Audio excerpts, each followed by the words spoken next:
Go to Google and type Rathod's IAS. Then you can see our website, Rathod's IAS Academy. There you have to click on login or register in the blue color. So if you have not registered yet, you have to click on do not have account and fill the details. So once you have login, click on the courses. There you can see course list. And in this course list, you can see wide range of courses. Hi, this is Usha. Welcome to Rathod's IAS classes. Today in this lecture, we are going to see current affairs of 22nd June 2022. So actually there was a small problem today. So today this e-paper which had not been posted in website of The Hindu, and I waited till the last minute, till the 6:15.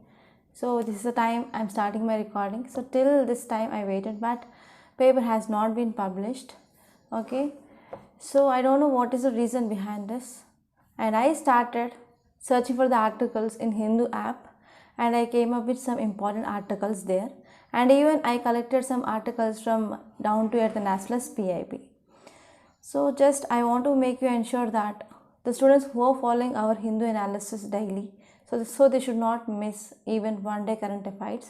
So this is the motto of this Rathod's IAS Academy, so that at any cost I took some stress in early morning, and I started preparing this PDF from 5:30 onwards, and now it is now 6:35. So I am starting my recording now.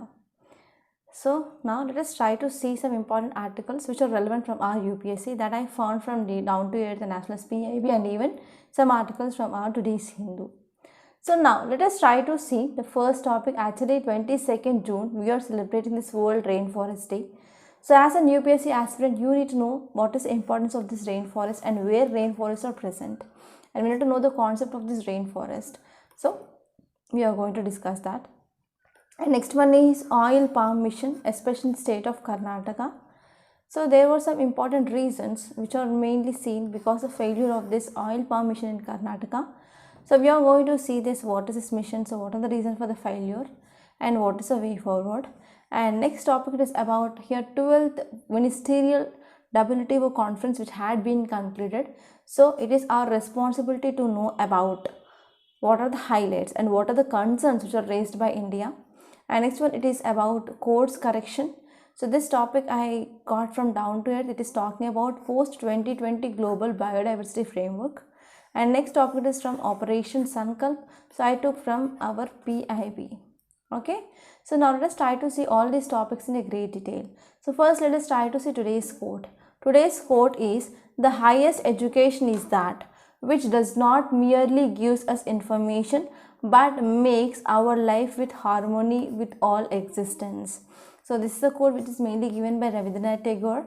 He mainly says that the highest education is that which does not merely gives us information, but it mainly makes our lives in harmony with all existence. So you can use this quote of education, so when you are writing even essay and as well as even in your mains answers as well. So now let us try to see first topic. It is regarding World Rainforest. So when we celebrate this World Rainforest, that is on 22nd June. Okay, 22nd June we are celebrating this World Rainforest. So if you see here, you can see like rainforests are very much essential to bring rains and happiness. So let us save them to make this planet greener and happy Rainforest Day. So as you all know, rainforests are also called as lungs of our planet because they will be absorbing carbon dioxide and they will be releasing the oxygen which is required. So whenever there is degradation of forests happening, especially you might know about this Amazon fires, and you might know about Australian bushfires. So why it is happening? Because of climate change and as well as because of deforestation and to increase agriculture land. Then what happened? So this area of this rainforest will be decreased. So whenever rainforest area which is mainly decreased means what happened? That led to increasing of this greenhouse gas, especially carbon dioxide in our atmosphere. So whenever there is increasing of this carbon dioxide concentration, that will leads to increasing of this warming. That will finally contributes to this global warming. And whenever global warming is happening, that will be having severe consequences. So we are talking about this World Rainforest Day 2022. So this day, which is mainly celebrated in collaboration effort to raise awareness. So we are mainly focusing on raising of awareness, and we are focusing on encouraging the action to protect world's rainforest. As you all know, this rainforest is one of the precious natural resources which are present on the planet Earth. And the first World Rainforest Day, which was launched on 22nd June 2017. So from 22nd June 2017 onwards, we are celebrating this day, June 22nd, as Rainforest Day. And if you are talking about some facts regarding this rainforest, as you all know, so this rainforest, they are having very much biodiversity, and we are having a diverse biodiversity, and we can see they are also providing prominent ecosystem on our planet. And we can see in this rainforest, continuous rainfall will be seen, and abundant rainfall that is seen throughout the year. And most of our planet's rainforests are also present in tropical region, and some percentage of rainforests are seen even in the temperate region. So as you all know, if you see equator, so 5 degrees north and as well as 5 degrees south, especially in this region, we can see there is a high temperature because of sun rays which mainly falls directly in this region. So because of this, we can see high temperature. So whenever high temperature is there, means what happened? So whatever the air which is present in that area, that will be get heated, and warm air which has tendency to move up, so that it is mainly creating low pressure area. So whenever warm air which is mainly moving up, it will be also taking up of some moisture which is present, and finally after reaching certain height, they will be condensed and form the clouds. So after, whenever the clouds are mainly forming, and whenever these clouds they are mainly filled, that will lead to rainfall. So in this region, we can see 4 o'clock rainfall, or this type of precipitation or rainfall is called as convectional rainfall, that is mainly seen in this rainforest. And in this region, we can see very high rainfall, right? And now let us try to see the theme of this year Rainforest Day, that is the time is now. The time is now. So if you're focusing on some important facts regarding this rainforest, the largest rainforest in the world, which is mainly seen in Amazon rainforest, and the area of this Amazon rainforest, it is about 5.5 million square kilometers, or 1.4 billion acres of forest that is mainly seen, and it is mainly seen over 9 South American countries. And the rainforest, which mainly comprise over half of the plants and as well as animals, they are found on this earth. And more than 60% of anti-cancer drugs, more than 60% of this anti-cancer drug, they mainly originate from these natural sources, including this rainforest plants. And next one is area which is mainly equivalent to size of the state of South Carolina or Czech Republic. Okay, and next one is nearly 1.6 billion people, more than 25% of this world population, they may rely on these forest resources, for example for livelihood, according to this United Nations Food and Agriculture Organization. And about 17% of this Amazonian rainforest that had been destroyed from past 50 years. From past 50 years, 17% of the area of this forest which had been destroyed. And next one is, there is an estimation that within 100 years there won't be any rainforest which may be left on our planet. Okay, so because of this, we need to focus on saving of our rainforest. So this is about this topic in detail. And now let us try to see next topic. It is regarding oil palm mission in state of Karnataka. So oil palm mission state pioneered initiative still has potential to the country's leaders, says experts. So here what happened, as you all know, so this oil palm mission which mainly started in India, okay, actually it came up by center in year 2021 to 2021. So between this 2020 to 2021, oil palm mission which mainly came up by the central government. And now there is increasing of importance of this oil palm mission because of this Russia-Ukraine war.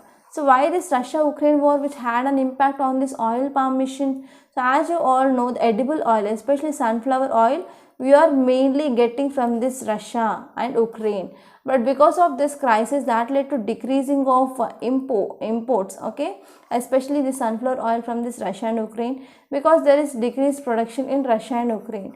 And even we used to get this palm oil from this Indonesia, but Indonesia came up with decreasing or ban on exports of this palm oil. So because of this, now we are facing edible oil crisis as well. So because of this, here due to this Russia-Ukraine war and as well as because of this Indonesia steps which are mainly taken, so that led to increase the focus on this oil palm mission in India. And as you all know, Karnataka state, which mainly came up with this idea of palm oil mission about 35 years ago, but it has not been succeeded because of some various reasons. For example, you can talk about improper irrigation. There is no proper irrigation, so because of this, it is one of the important reasons for the failure of this oil palm mission in Karnataka. So if you are talking about details, it mainly says that experts now they suggest that Karnataka should revive the mission as it have conducive environment for this oil palm cultivation. So it will be having some positive impact on the farmers. It will be also increasing these farmers' incomes as well. So if we are talking about background, it mainly says that. So the idea of this oil palm mission in Karnataka, which mainly came up in year 1985 itself by the then horticulture minister, and later on they formed committee mainly to know whether it is feasible in Karnataka or not. And later on this committee which mainly concluded that yes, we can go for this cultivation of this palm oil and there is vast potential of this oil palm cultivation in this Karnataka, and that can be done under proper irrigation. And later on, the main attention of taking measures for boosting this palm oil cultivation that has to prevent the excessive dependence on imports. Yes, why we are focusing on this palm oil production? Mainly to decrease imports. So Central launched this national mission on edible oils, especially palm oil, in year 2021 to 2022, and they are mainly focusing on augmenting the availability of this edible oil in the country to the expansion of area under cultivation of palm. And we are mainly focusing on decreasing of our import. That means we can reduce this burden of import. And in 2020-2021, India imported 33.5 lakh tons of edible oil, out of which palm oil, which mainly accounted for 56% of this palm oil which is mainly there. So if we are talking about this national mission on edible oils, oil palm, so actually it is a centrally sponsored scheme. So whenever you are coming across schemes, okay, in newspaper, they will be having two types of schemes: centrally sponsored scheme and as well as central sector scheme. So centrally sponsored scheme means the funds which are mainly divided between center and state, and central sector scheme means 100% of funds will be given by center itself. Okay, so it is a centrally sponsored scheme. That means here funds need to be shared between center and as well as states. Okay, so this mission which mainly focusing on cultivation of this oil palm in India to 10 lakh hectares by 2025 to 2026, and it need to be increased to 16.7% or 16.7 lakh hectares by 2029-2030. Okay, so 10 lakh hectares by 2025-26 and 16.7 lakh hectares by 2029-30. And this oil palm farmers, they will be mainly provided financial assistance and they will get remuneration under price and as well as viability formula. So oil palm farmers, they will be provided with the financial assistance and they will get remuneration under a price and viability formula. And if you are talking about viability formula, it is nothing but like a minimum support price type mechanism. Actually, government mainly fixes the price, that is 14.3% of this crude palm oil prices, and eventually it mainly increases to 15.3%. So this mainly comes in this viability formula for this palm oil. And another focus area of this scheme, it is to increase the support of inputs or intervention. It is mainly focusing on supporting of inputs or interventions, and we are also focusing on special assistance to be given to replant old gardens for their rejuvenation. So these are some important things. And even if you are talking about objectives, so it is mainly focusing on harnessing of edible oil prices, okay, harnessing of this edible oil prices that are mainly dictated by excessive palm oil imports, and we want to mainly become self-reliant in this edible oil as well. And to raise this domestic production of this palm oil only 3 times to the 1 lakh metric tons by 2025 to 2026. Okay, so we are mainly focusing on raising of this domestic production of this palm oil also. So if we're talking about significance, the first important one here is, so this mission will be helpful to raise the income of farmers. Okay, so it is mainly expected to incentivize the production of this palm oil, and we are mainly focusing on reducing of our imports, such that here farmers, they will be getting cash in the huge in the market itself. And next one is raise the yields and as well as reduction in imports. Yes, India is the largest consumer of this vegetable oil. Okay, so India is the largest consumer of this vegetable oil in the world, and of this palm oil imports are almost 55% of its total vegetable oil imports. So of its total vegetable oil imports, about 55% it is a oil, okay, palm oil imports itself. And we are mainly importing the rest by buying this palm oil from Indonesia, Malaysia, and soya oil from Brazil and Argentina, and sunflower oil mainly from Russia and as well as Ukraine. So in India, about 94.1% of its palm oil, so this oil which is mainly used in the food products and especially in the cooking products or cooking purposes. So this makes palm oil extremely very much critical for this Indian edible oil economy. So we are mainly focusing on that. And now let us try to see next topic. Title says 12th Wto Ministerial Conference. Actually this topic is very important, and especially students who are preparing for this year mains, they have to prepare on this topic, and they are going to get question for sure in your economy, that is from your GS paper 3. So actually why this is a news? Here this 12th Ministerial Conference of this WTO World Trade Organization which has been concluded, and it is your responsibility to update it with these highlights. So if you see details, some key areas of discussions under this ministerial conference, it was regarding pandemic, fisheries subsidies, agriculture, including agriculture related issues like public stock holding of food security, and WTO reforms, moratorium on custom duties, and electronic transmission. So these are some important areas of discussion. And about 164 members of this WTO, which mainly held its first ministerial conference nearly 5 years, because actually this was had to be held earlier, but due to this COVID-19 pandemic which had been postponed. And now let us try to see highlights. The first one is regarding WTO reforms. So members, they reaffirmed that foundational principles of this WTO and committed to open and inclusive process to reform all its functions. Yes, members, they said that yes, we need to go for reforming of this WTO, from deliberation to negotiation to monitoring. And here actually the committed, okay, here the members, they committed to work towards having a well functioning dispute settlement system. Okay, so they said that they want dispute settlement system, and that should be accessible to all members by 2024. So this is about reforms. And next one is agreement on curtailing harmful fishing subsidies. Especially some countries, you are providing some subsidies that mainly used for illegal, unreported and unregulated fishing. Okay, so here this ministerial meet said that we need to curb these harmful subsidies on illegal, unreported and unregulated fishing for next 4 years. That will be helpful for protecting of global fish stocks.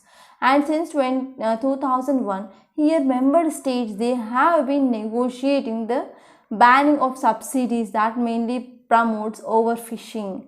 And in this context, India as well as other developing countries, they were able to win some concession in this agreement. And next one is regarding global food safety.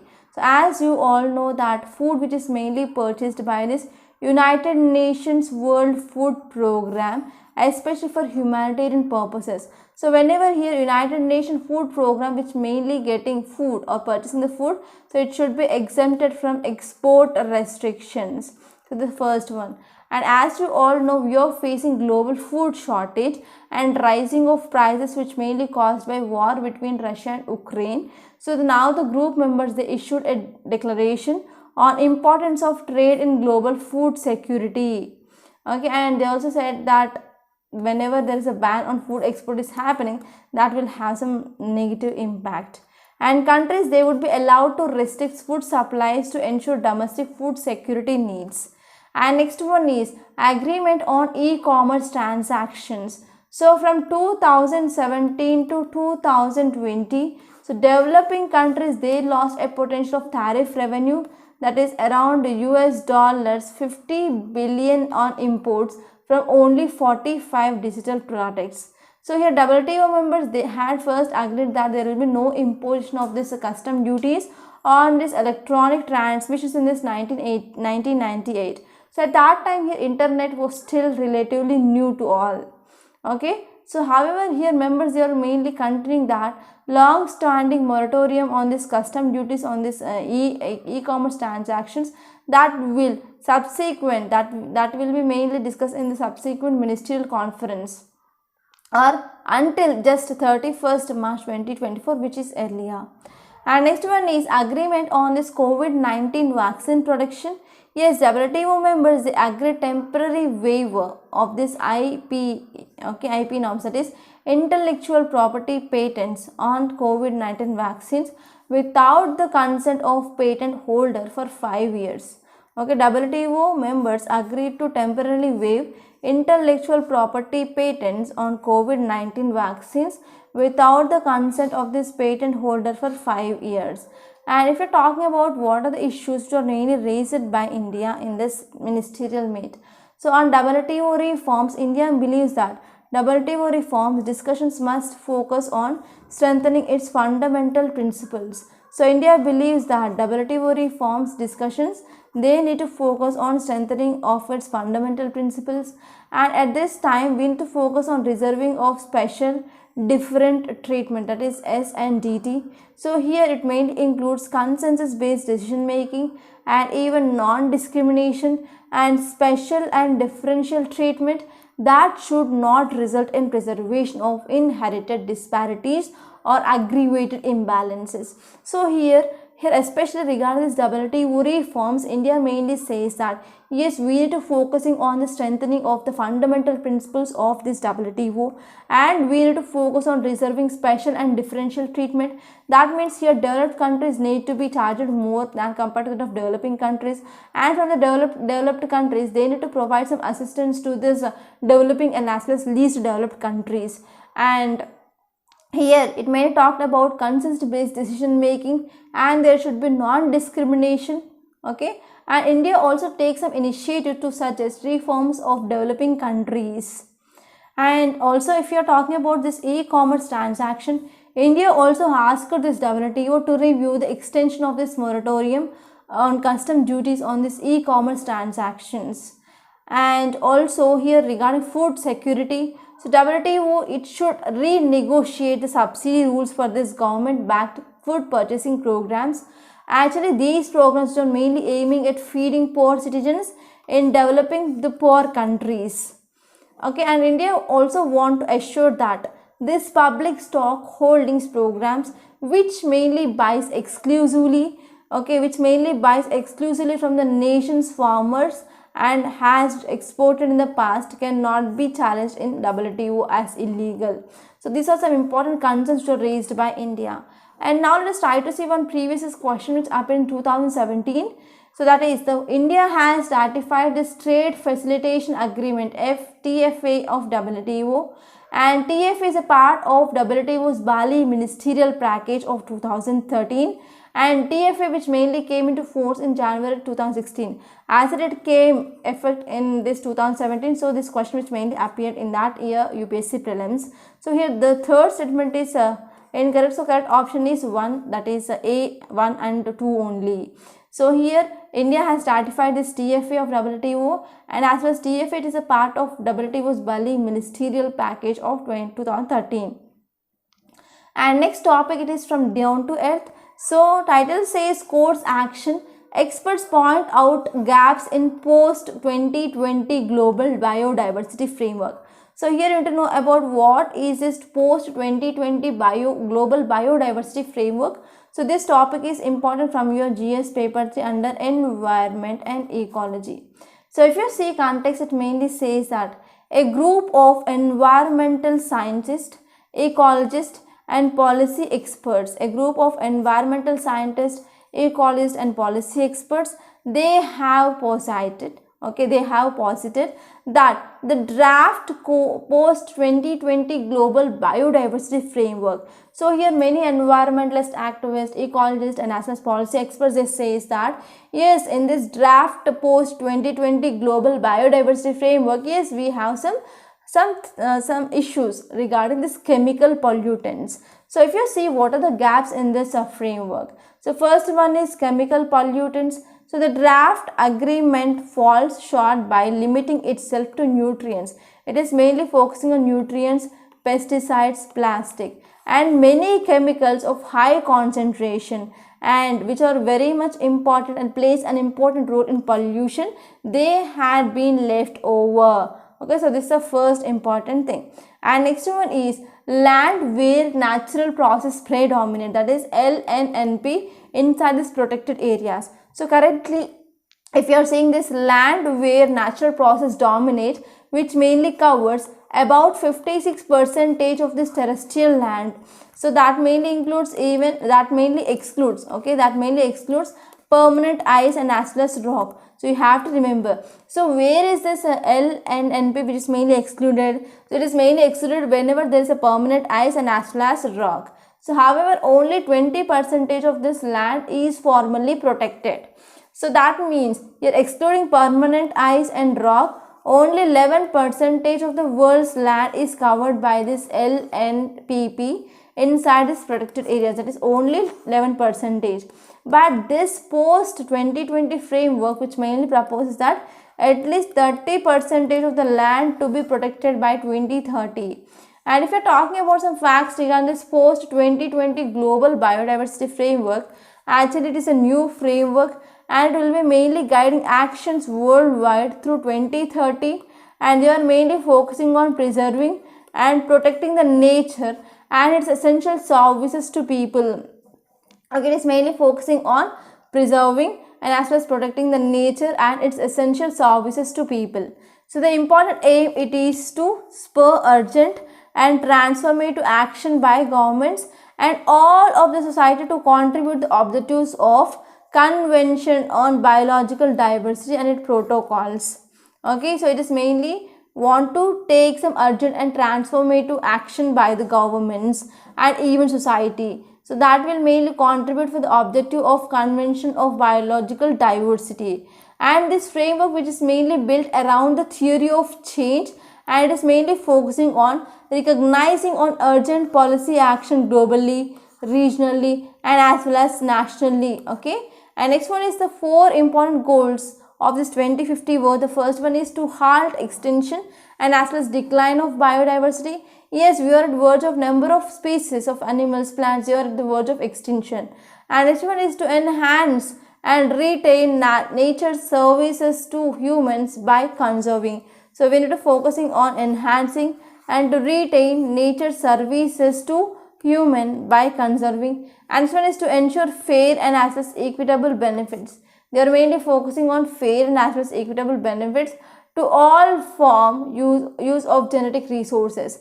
And this one is win to close gap between available financial and even other means of implementation and those necessary to achieve this 2050 vision. So these are the 4 important goals.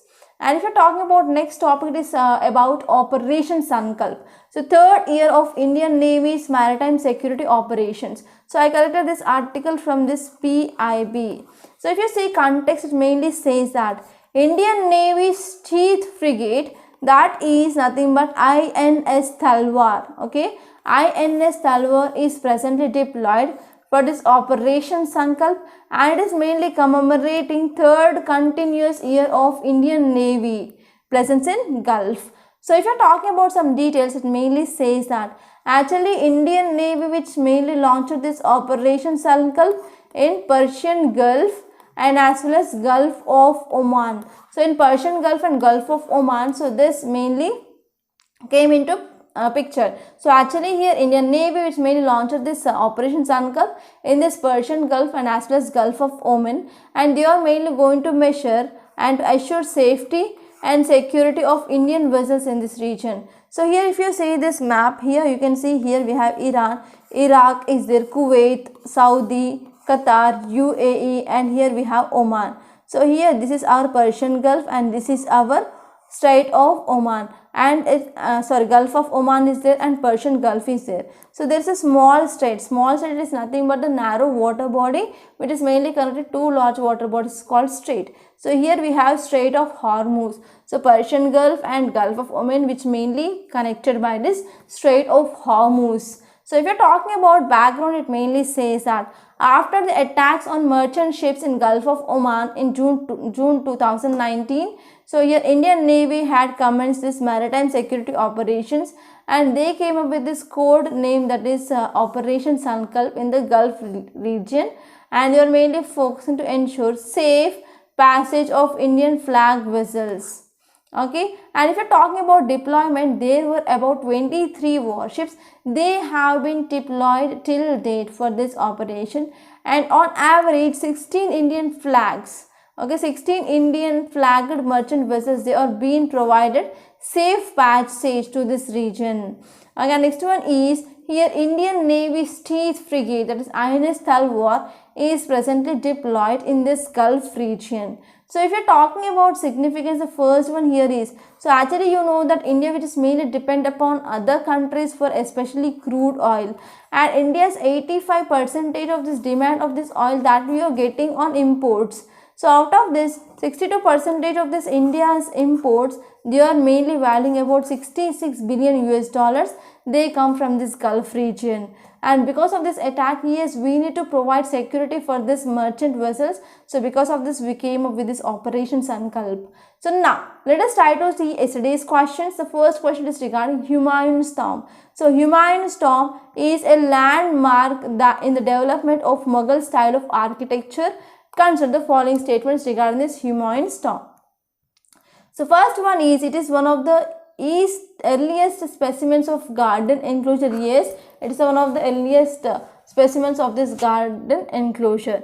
And this one is tomb. It is octagonal in plan and is mainly crowned by a high dome. Yes, these two statements are correct. So that option is 3, both 1 and 2. And next question is regarding Zapti system. Zapti system was an important part of revenue administration under Akbar. So consider the following statements regarding the Zapti system. So first one is, it involved measurement of land and the fixed cash revenue rate known as dastur for each crop. And this one is, all revenue collections were made in cash. Yes. So these three statements are correct. So correct option is 4, all the above. And these are today's questions. The first one is regarding Vijayanagara style of architecture. Actually, this Vijayanagara style of architecture which already came in year 2018 if I am not wrong. And next one is, Sufi movement was never static. So you have to know about what are the important features of this Sufi movement. So these are the two questions for the practice. So try to give me the answer in the comment box. And now let me make a small announcement. So we in Rathod's IAS, we came up with this foundation course for UPSC CS 2023 and 2024. So these are some key faculties of this Rathod's IAS. They are dealing with different subjects and they are most expert faculty.